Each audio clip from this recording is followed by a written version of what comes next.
Olá, eu sou a Carla Guimarães, R3 de Ginecologia e Obstetrícia do Hospital das Clínicas da UFG, e na aula de hoje iremos abordar sobre o tratamento e o segmento do câncer de mama. A aula incluirá o tratamento cirúrgico, conservador com quadrantectomia ou radical com a mastectomia, quimioterapia neoadjuvante, radioterapia, quimioterapia adjuvante, hormonioterapia, abordagem no câncer metastático e o acompanhamento após tratamento. Para definir o tratamento, é importante que a lesão do câncer de mama seja bem estadiada, tanto quanto ao seu tamanho clínico, acometimento de linfonodos ou de metástases à distância, quanto pelo perfil de imunohistoquímica e pelo seu grau histológico. O estadiamento é importante, pois ele agrupa as pacientes em grupos prognósticos, facilitando assim a determinação do tratamento. Na aula, inicialmente iremos abordar o tratamento geral do carcinoma invasivo não metastático, e para isso é necessário dividir esse grupo em duas categorias. O estágio inicial, que são os tumores com estágio 1, 2A e 2B, que vão até o T2, que corresponde ao tumor de 2 a 5 centímetros, e a TN1, que é o acometimento de linfonodos da cadeia axilar ipsilateral, linfonodos móveis. Já o outro grupo corresponde ao estágio avançado e engloba os estádios 2B, a partir do tumor T3, que é tamanho acima de 5 centímetros, e o estádio 3A e 3C, que envolve o acometimento de linfonodos de maneira mais profunda ou em maior extensão. Iniciaremos pelo tratamento cirúrgico. Quando possível, é o tratamento de escolha e ele vai ser indicado para a maioria das pacientes. Pode ser dividido entre conservador, com preservação do tecido mamário, correspondente à setorectomia ou quadrantectomia, ou radical, com retirada de todo o tecido mamário.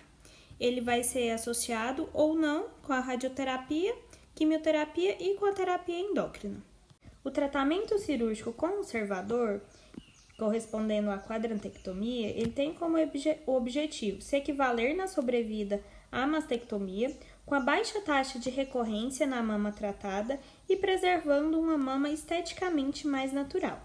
E ela deve ser oferecida a todas as pacientes, exceto naquelas que apresentarem contraindicações.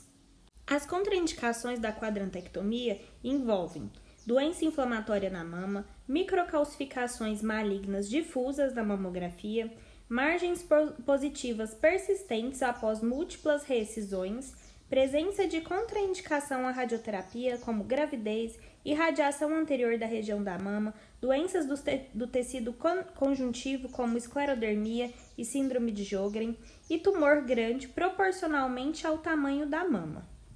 Todas as pacientes elegíveis que forem submetidas ao tratamento cirúrgico conservador deverão também ser submetidas à radioterapia. Aquelas pacientes no estágio inicial, estágio 1, 2A, 2B, elas serão inicialmente submetidas ao tratamento cirúrgico sem necessidade de terapia neoadjuvante. Observamos aqui imagens de um procedimento de terapia cirúrgica conservadora. Outra vertente do tratamento cirúrgico é o tratamento radical através da mastectomia. É indicado naquelas pacientes que tiverem contraindicação à quadrantectomia ou que, em decisão conjunta, tenham preferência pela mastectomia. Mesmo na realização da mastectomia, pode haver a necessidade de se associar à radioterapia. E é indicado naquelas pacientes com alto risco de recorrência local, como câncer envolvendo as margens profundas e os gânglios linfáticos axilares patologicamente envolvidos. Aqui temos a imagem de procedimento de mastectomia. As pacientes com indicação de mastectomia deverão ter uma avaliação prévia dos seus linfonodos. Aqueles que estiverem clinicamente positivos, ou seja, aumentados de tamanho, endurecidos, aderidos, eles deverão passar por uma investigação pré-cirúrgica com ultrassom de axilas com ou sem biópsia. Aqueles que tiverem a biópsia positiva têm indicação de esvaziamento da cadeia linfonodal axilar no momento da mastectomia.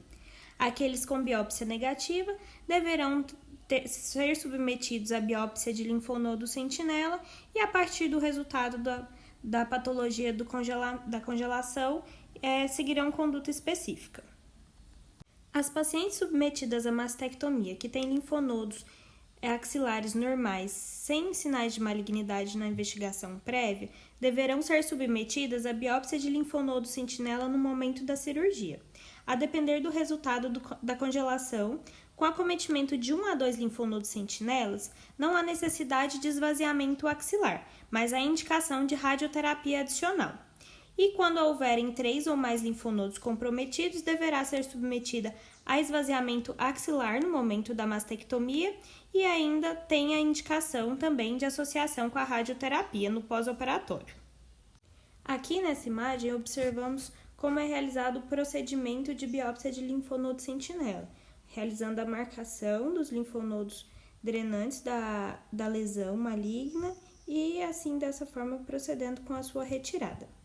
Aqui temos uma imagem para ilustrar o procedimento cirúrgico de esvaziamento da cadeia linfonodal axilar.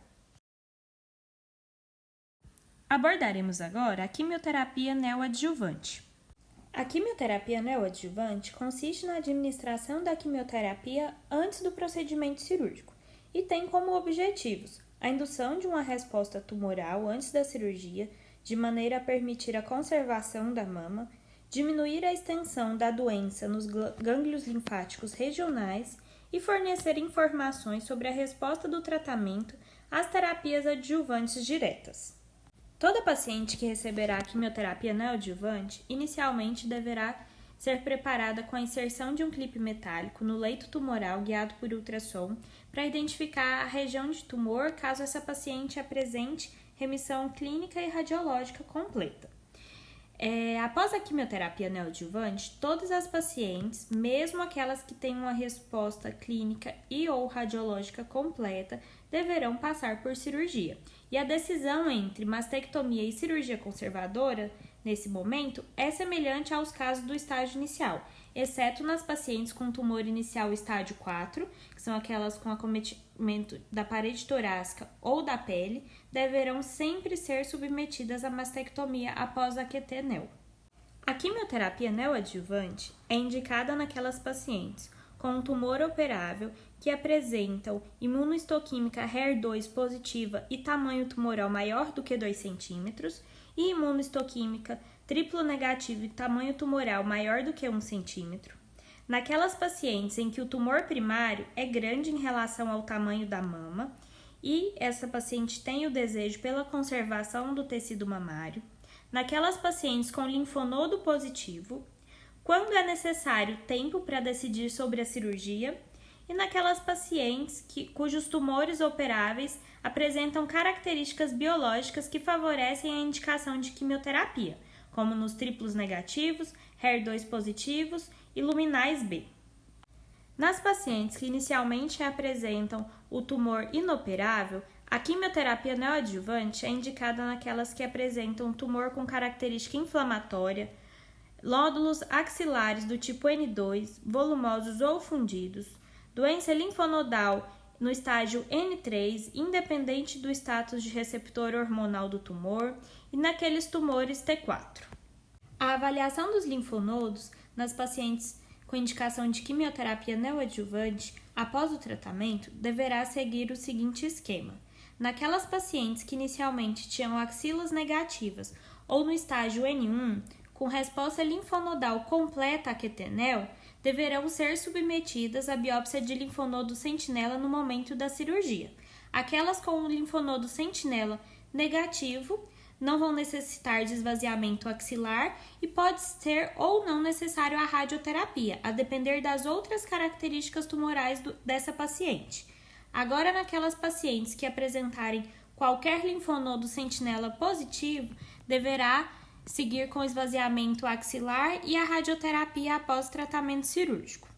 Aquelas pacientes que tinham doença inicial no estágio N2 ou N3 sempre terão a indicação clínica do esvaziamento axilar durante o procedimento cirúrgico seguido de radioterapia. Seguimos agora para o tratamento por radioterapia.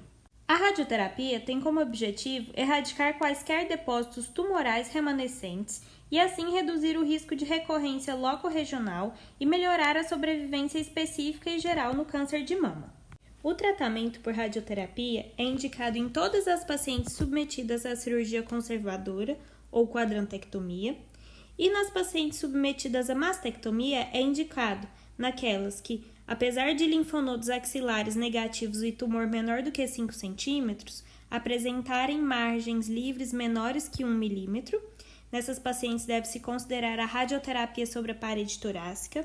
Naquelas pacientes com os linfonodos axilares negativos e o tumor maior do que 5 centímetros, deve-se considerar a radioterapia sobre a parede torácica. Naquelas que apresentarem 1 a 3 linfonodos axilares positivos, deverá-se considerar a radioterapia sobre a parede torácica e drenagem linfática, e nas que tiverem mais do que 4 linfonodos axilares positivos, a radioterapia sobre a parede torácica e a drenagem linfática deve ser indicada. Já nas pacientes que tiverem margens comprometidas, a preferência é por uma reabordagem cirúrgica na tentativa de obter margens negativas. Caso não seja possível, aí sim a radioterapia deve ser considerada. E mesmo sem indicações absolutas, a radioterapia pode ser considerada em subgrupos de pacientes de alto risco, como naqueles com tumores centrais, T3 ou maior do que 2 centímetros, com menos de 10 linfonodos removidos, ou pelo menos um dos seguintes: grau histológico 3, receptor de estrogênio negativo ou apresentando no exame anatomopatológico invasão linfovascular. Completando a base do tratamento do câncer de mama, falaremos sobre a quimioterapia e hormonioterapia adjuvantes. A quimioterapia tem como objetivo erradicar focos microscópicos de células de câncer que, se não tratadas, poderiam crescer e recorrer como câncer metastático. O esquema da quimioterapia varia de acordo com a imunohistoquímica dos tumores. Falaremos primeiro sobre a quimioterapia nos tumores com receptor hormonal positivo e HER2 negativo, os luminais A e B. A terapia de base para esses tumores luminais é a cirurgia, com ou sem radioterapia, associado à quimioterapia, que pode ser neoadjuvante ou somente adjuvante, e também a terapia endócrina. Nas pacientes com receptor hormonal positivo e HER2 negativo, a quimioterapia será dispensável se não houver nenhum envolvimento linfonodal e o tamanho tumoral for menor do que 1 centímetro, estádio T1B, ou os tumores forem menores do que meio centímetro, que é o estádio T1A. Pacientes no estádio 3 ou acima deverão sempre receber a quimioterapia adjuvante. As pacientes no intervalo entre esses estágios T1A, T1B e estágio 3 deverão receber quimioterapia se tiverem um perfil de alto risco de recidiva, como calculadoras de riscos e testes oncogenéticos mostrando alto risco, grau histológico 2 ou 3, linfonodo positivo ou no anátomo patológico, invasão angiolinfática e perineurais presentes. Esse é um exemplo de calculadora de risco de fácil acesso disponível para acesso na internet para ser usada naquelas pacientes que gerarem dúvidas sobre o risco de recidiva. O esquema de quimioterapia mais utilizado é a associação da doxorubicina e ciclofosfamida com o paclitaxel, também chamado de ACT. Deverá ser iniciada em até 8 semanas após o tratamento cirúrgico. E nas pacientes pós-menopausa ou que estão em supressão ovariana, que tem risco moderado a alto de recidiva, deverá ser associado também como terapia adjuvante os bisfosfonados. A hormonioterapia é indicada em todas as pacientes, sem exceção, que apresentarem receptor de hormônio positivo, seja ele para progesterona ou para estrogênio. Todas elas deverão receber a endocrinoterapia por 5 ou 10 anos. As pacientes na pré-menopausa farão uso de tamoxifeno 20 mg ao dia, podendo ou não ser associados a terapias de supressão ovariana, como análogos de LH ou a gozerrelina. E as pacientes na pós-menopausa deverão usar os inibidores da aromatase, como anastrozol, letrozol e exemestano. A hormonioterapia tem uma duração padrão de 5 anos, mas pode ser estendida para 10 anos naquelas pacientes com risco moderado a alto de recidiva. São as pacientes no estágio 1 a 3 com linfonodo axilar positivo, tumores de grande tamanho, pacientes que têm tumores com alta taxa de proliferação, como o índice de Ki67 elevado, pacientes com menos de 35 anos e aquelas com câncer de mama com subtipos de alto risco, como luminal B.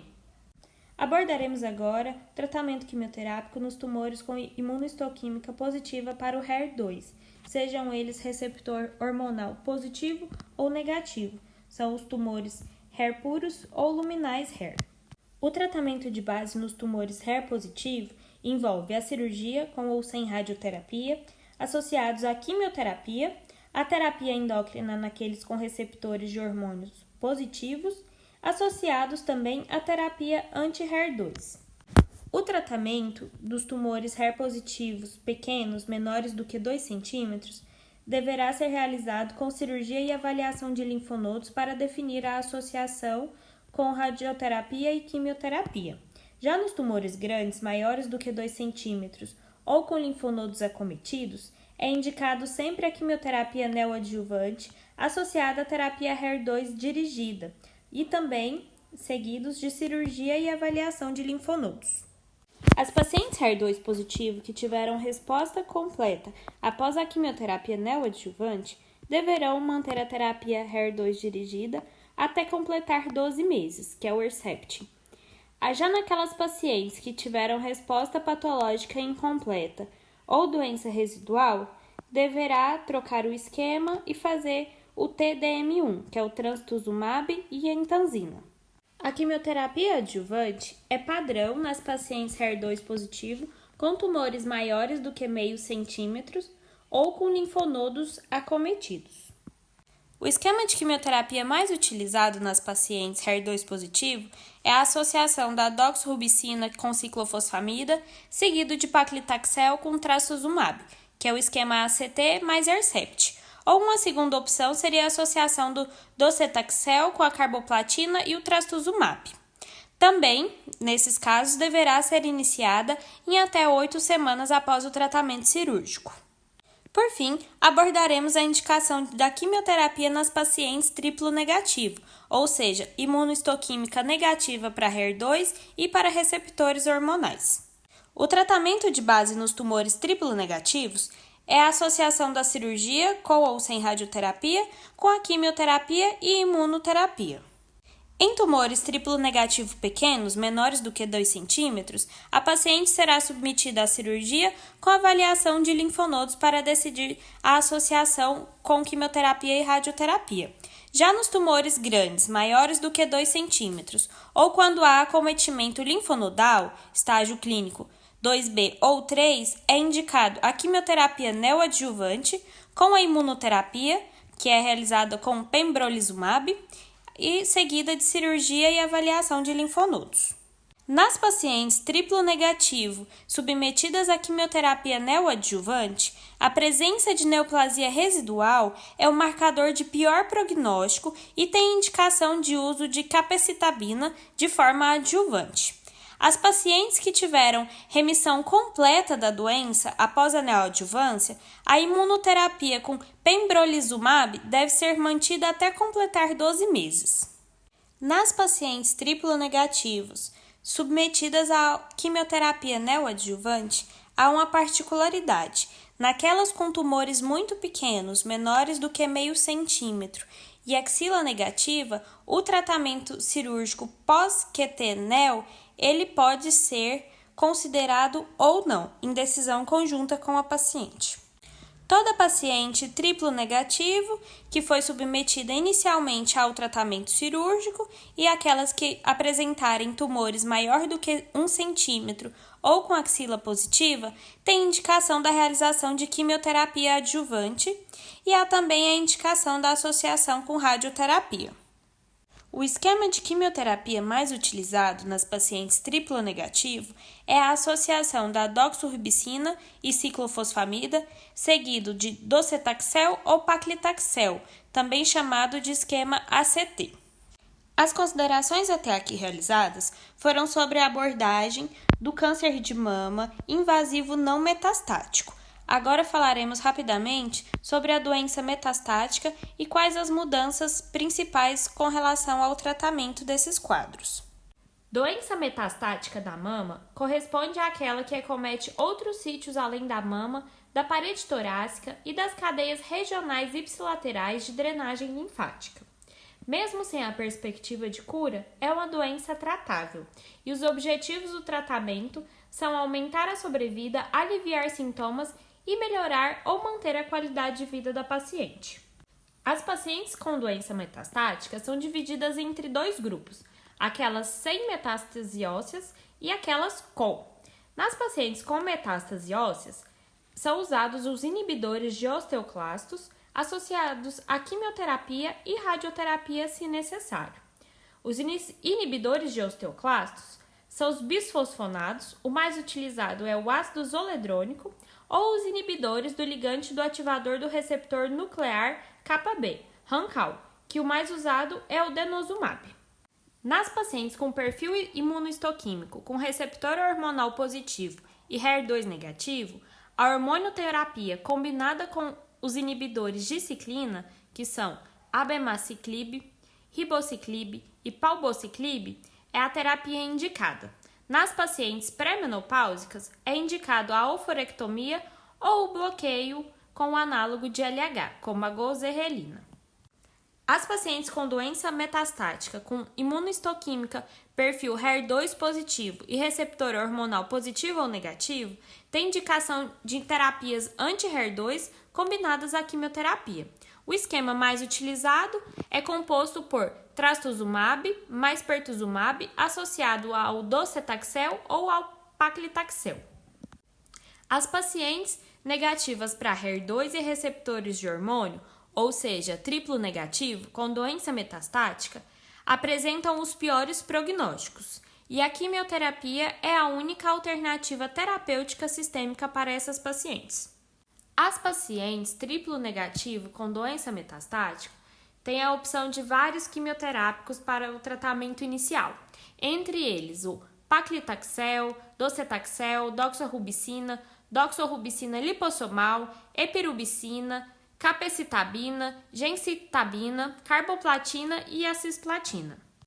Após o tratamento, essas pacientes deverão ter um segmento mastológico regular e contínuo. Esse segmento pós-câncer de mama deverá durar ao menos 5 anos e é composto de exames clínicos, trimestrais ou semestrais nos 3 primeiros anos após a doença, semestral ou anual nos 2 anos seguintes e anuais após 5 anos de doença. As mamografias deverão ter uma frequência anual e naquelas pacientes submetidas à radioterapia, as mamografias só deverão ser realizadas após 6 meses da radioterapia. Esse foi um resumo e explicação breve dos tratamentos mais comuns dos cânceres invasivos de mama e essas são as referências. E hoje, na última aula da residência, na última aula de ginecologia, gostaria de agradecer a atenção e especialmente ao Dr. Gilberto, Dr. José Miguel, Dr. Rui e também ao Dr. Aldair, que esteve presente tantas vezes, pelo apoio, pela disponibilidade de estarem tantas segundas com a gente, nos ensinando, discutindo artigos, casos clínicos, contribuindo assim de uma forma incomparável, né, para o nosso conhecimento e para a nossa residência. Então, queria dizer que eu sou muito grata a vocês e que eu sentirei saudade desses momentos. Obrigada!